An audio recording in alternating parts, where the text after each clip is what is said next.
luego surge además, esto ya es muy interesante como fenómeno cultural, surge hacia fines del siglo XIX y principios del siglo XX el neotomismo. El neotomismo. Bien, neotomismo porque obviamente es un movimiento que elabora nuevamente, de algún modo, el pensamiento de Santo Tomás de Aquino. Pero ya los neotomistas lo que hacen es tomar muchos elementos de Santo Tomás de Aquino, escribir manuales sistemáticos sobre la metafísica de Santo Tomás, cosa que Santo Tomás no había hecho. Él no escribía manuales así en el estilo moderno. Y esa sistemática, esa escolástica puesta así de manuales tomistas es enfrentada, esa escolástica puesta así de manuales tomistas es enfrentada con Kant y con el neocantismo. O sea, estos manuales neotomistas prácticamente se escriben contra Kant. También se escriben contra Descartes, se escriben prácticamente contra toda la filosofía moderna. Por lo tanto, el habitante de este mundo, el que nació en el planeta del neotomismo y absorbe el lenguaje y la cultura que se vive en el planeta del neotomismo, considera que obviamente Kant y todos los kantianos están totalmente equivocados. Y muchas veces, no es casualidad, la mayor parte de los habitantes del planeta del neotomismo son católicos. Y muchas veces estos católicos, por supuesto, estudian doctrina social de la Iglesia, la cual la basan prácticamente desde el punto de vista filosófico en este neotomismo. Si hasta ahora fui claro, ¿qué les parece que los católicos formados en este neotomismo, contra Kant, contra Descartes, contra Hegel, etcétera, etcétera, pero contra Kant es muy fuerte, ¿eh? ¿Qué les parece que estos católicos pensarán de cualquiera como Ludwig von Mises, que afirme firmemente su fe en el agnosticismo metafísico kantiano? ¿Y qué pensarán cuando von Mises diga, porque lo dice, que su liberalismo se basa en ese escepticismo metafísico? Cuando diga que la praxeología como fundamento de la economía se basa también en esta evolución de la razón que niega la metafísica. ¿Qué les parece cuando von Mises diga que su economía se basa en la praxeología, pero la praxeología a su vez se basa en este agnosticismo metafísico? No sé si alguno leyó La acción humana, recuerden las críticas que Ludwig von Mises hace a la escolástica, cuando dice los escolásticos concibieron un Dios que actúa, lo cual es totalmente contradictorio, y los critica sobre la base de la praxeología. Bueno, entonces les pregunto de vuelta, el que está formado en este tomismo contra Kant, y ustedes le regalan un ejemplar de La acción humana, y el tomista lo empieza a leer, y se encuentra con todo esto, a ver, ¿qué va a pensar el tomista? Díganmelo ustedes mismos. ¿Qué va a pensar el tomista de Ludwig von Mises? Que está radicalmente equivocado. No es que von Mises diga, pero mi economía no tiene nada que ver con esto. No, dice, mi economía se basa en la praxeología, y la praxeología implica negar la existencia de un Dios actuante. No sé si me estoy explicando. El tomista va a decir, él mismo dice que su economía liberal se basa en la negación de Dios. Él mismo lo dice. Solo hay alguna razón por la que mencionas la palabra Dios actuante. La palabra actuante tiene alguna razón de ser, porque podría ser Dios existe, pero no como un actor primordial de nuestras vidas, sino que la acción es nuestra. Pero ese es el problema. En el cristianismo, Dios es un actor primordial de nuestras vidas. Dios es creador, Dios es padre, Dios encarna, Dios interviene en la historia, Dios es providente, Dios te salva, Dios actúa.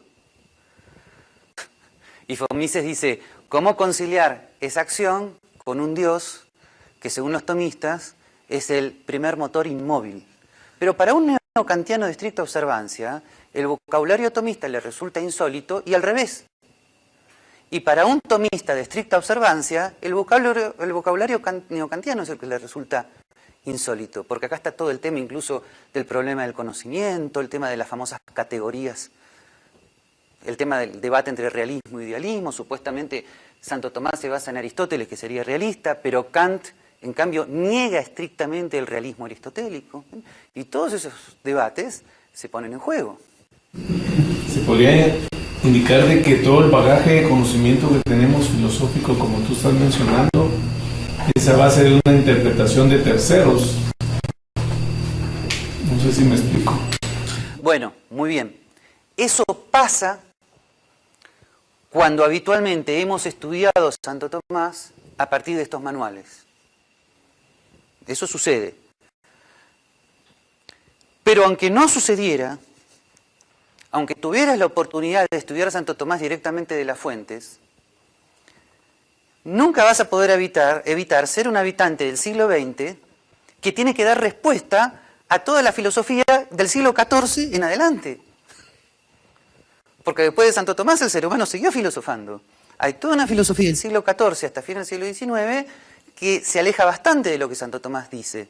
Entonces, aún en el caso de que tengas la suerte de haberte estudiado por tu cuenta muchos grandes libros de Santo Tomás de Aquino, de repente te va a pasar que empiezas a decir Santo Tomás dice que basado en las fuentes, y va a venir el nominalista del siglo XIV, el cientificista del siglo XV, va a venir el partidario de Laplace del siglo XIX, va a venir el kantiano del siglo XIX, va a venir alguien basado en Kant del siglo XVIII, va a venir alguien basado en el neopositivismo del siglo XX y te va a decir, ya no puedes decir eso. Entonces, aunque quieras estudiar Santo Tomás desde las fuentes, tienes que tener una experiencia hoy muy interesante. Tienes que, de alguna manera, o asumir y dialogar con toda la tradición de la filosofía postmedieval o moderna, una posibilidad en la cual yo estoy, o negarla radicalmente como una especie de disparate de la razón, cosa que muchos tomistas hacen. No es mi política, por decir así, no es mi forma, pero muchos tomistas lo hacen, lo cual genera un problema adicional, que habitualmente eso les da la base para rechazar toda la modernidad en su conjunto, incluso con todos sus cambios políticos, ¿no? Y eso, bueno, algunos muy contentos en eso, pero te digo, es un tema cultural complejo, ¿no? Hubo gente que conocía bien a Santo Tomás de Aquino y que a su vez aceptó una democracia limitada al estilo Hayek, un liberalismo clásico al estilo de las libertades individuales anglosajonas. ¿Hubo gente así? Sí. Sí, los hubo. Rosmini, en primer lugar. Los liberales católicos ingleses y franceses de fines del siglo XIX, héroes anónimos, todavía desconocidos, el padre de Lacordaire, dominico, en Francia, Montalembert, en Francia, Federico Sanam, en Francia, el famoso Lord Acton, en Inglaterra, ¿está? ¿Okay? Que conocían a Santo Tomás de Aquino y no tuvieron problema con la modernidad en el sentido político.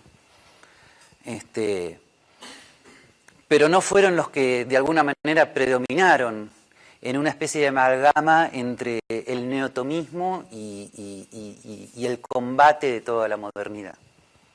No fueron los que predominaron. ¿Está? Maritain, fines del siglo XIX. ¿Está? Claro, ahora el mundo ha cambiado. Ahora las cosas son diferentes. En fin, pero el fin del siglo XIX y principio del siglo XX fue un momento difícil en ese sentido. ¿Está? Bueno, vamos a pasar a una segunda mala noticia con respecto a estos enfrentamientos. A ver, von Mises, yo les dije, tiene otra influencia, tiene cierta influencia de